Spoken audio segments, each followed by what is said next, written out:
Welcome to the FlexPro YouTube channel. If you're new here, be sure to subscribe and turn on those notifications. And as always, let us know in the comments what videos you'd like to see next and what questions you have in regards to your health, fitness, nutrition, and overall quality of life. So in this week's episode, we're going to break down how muscle fibers are created, how we grow our muscles, and also how to preserve that muscles as we enter the later stages of our life.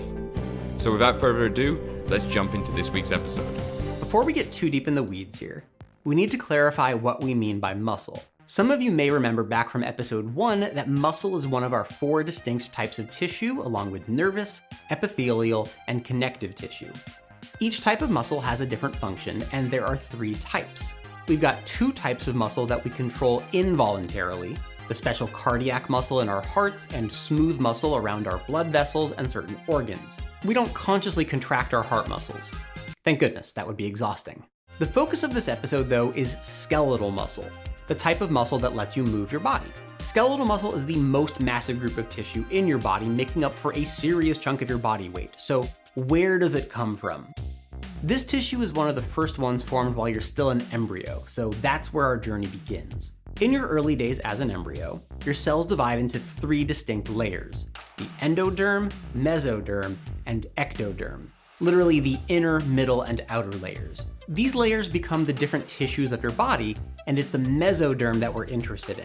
It becomes the tissues of your cardiovascular system, reproductive system, connective tissue, and skeletal muscle.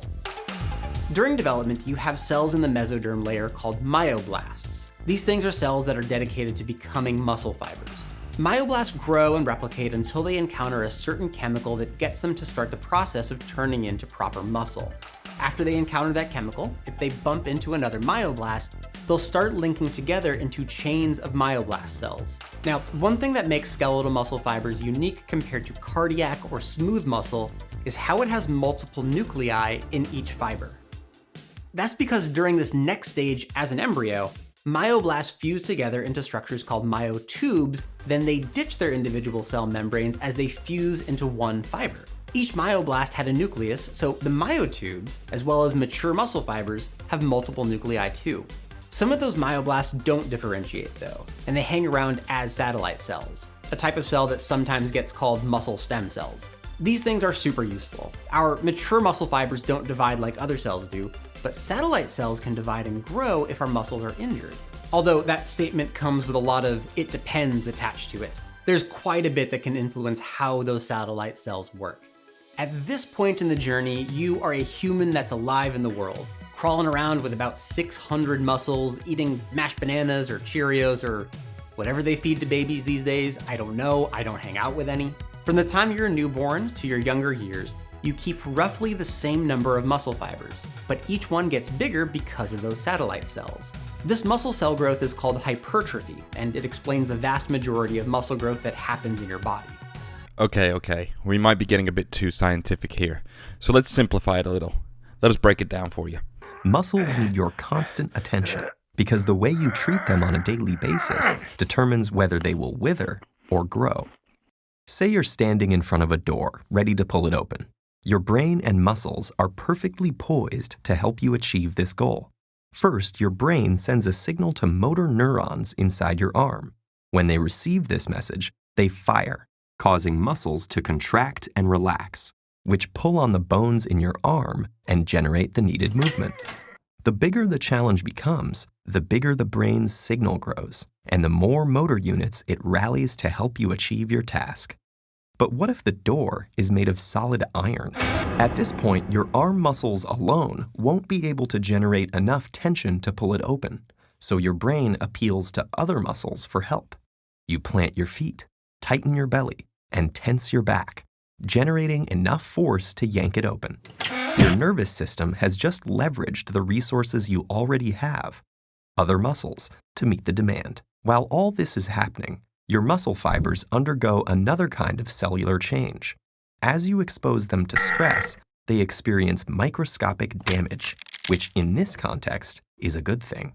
In response, the injured cells release inflammatory molecules called cytokines that activate the immune system to repair the injury. This is when the muscle-building magic happens. The greater the damage to the muscle tissue, the more your body will need to repair itself. The resulting cycle of damage and repair eventually makes muscles bigger and stronger as they adapt to progressively greater demands. Weightlifting aside, at this point in your life cycle, your muscles are growing.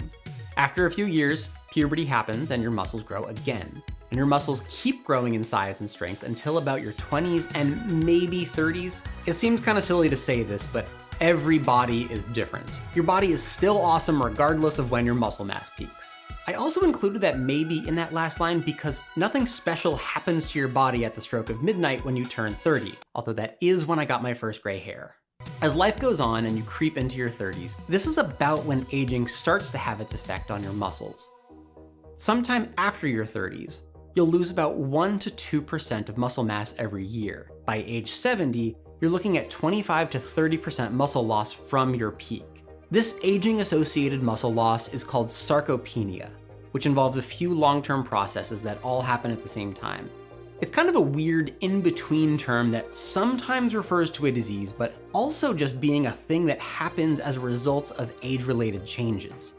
Unfortunately, because there's so much happening at once, it's hard to figure out what causes muscle loss, and therefore how we can fix it. It involves both changes in function and physical changes that both influence each other. Some of it is influenced by your nervous system. As you age, the nerves that control your skeletal muscles reorganize themselves. We start to lose type 2 muscle fibers, which are fast twitch fibers that let us generate power, and start to rely on the slow twitch type 1 fibers. Part of that involves losing connections between nerves and type 2 muscle fibers. With less muscle working together for any given movement and switching to weaker fibers in general, your strength decreases and eventually so does the size of your muscles. Muscle aging comes with all kinds of changes in the composition of muscle. We also see an increase in the fat and connective tissue between and around muscle fibers. Plus, we see a decrease in our muscle's ability to repair itself. Part of this is because we don't make as much new protein to go into those muscles. We also see fewer of those important satellite cells. Again, cells that become skeletal muscles, so we can't take advantage of their repair and regeneration abilities like we used to. And then we start losing mitochondria. And if you remember back to our mitochondria episode, certain cell types have more mitochondria than others, and skeletal muscle has a lot for its size. They need to make quite a bit of energy to do so much work, so in order for muscle to work properly, they depend on functioning mitochondria. And when muscle mitochondria don't work as well, neither do your muscles. We're still not totally sure why mitochondria stop working as well, but we think it has to do with slight tweaks in gene regulation or how your body turns certain genes on or off. There are a few other reasons for muscle loss as well, like increased general inflammation, hormonal changes, and we just tend to be less active as we get older. So it won't come as a surprise that the most effective treatments for preventing muscle loss due to normal aging include a combination of nutrition and exercise. I know I just spent the last 2 minutes talking about how your muscle wastes away as you get older, but I'll leave you with a bit of hope. Exercise is one of the most powerful things you can do to maintain health as you get older, and you can see gains from exercise long into life. A handful of studies have shown that adults between age 60 and 80 can improve their aerobic fitness by 20 to 30% with exercise. One study even showed that seniors in their 90s could get stronger and see thigh muscle hypertrophy with strength training.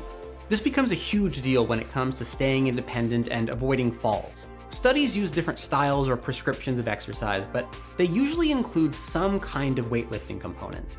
Those treatments help reduce muscle loss by improving those satellite cells, preventing further loss of nervous connections and making more mitochondria. But I doubt you're really going to care how many mitochondria you have when you're that old. You're probably more concerned with stuff like balance and day-to-day tasks. Thankfully, strength training helps with that too.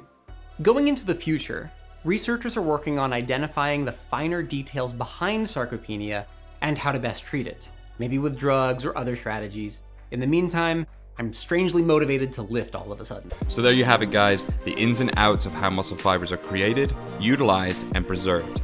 We hope we answered all your questions in this week's episode, and if we didn't, please comment below any questions you have, or you can always reach out to us at any of our social media platforms, such as our Instagram, which would be FlexPro Meals. As always, have an amazing week, and we look forward to talking to you all very, very soon.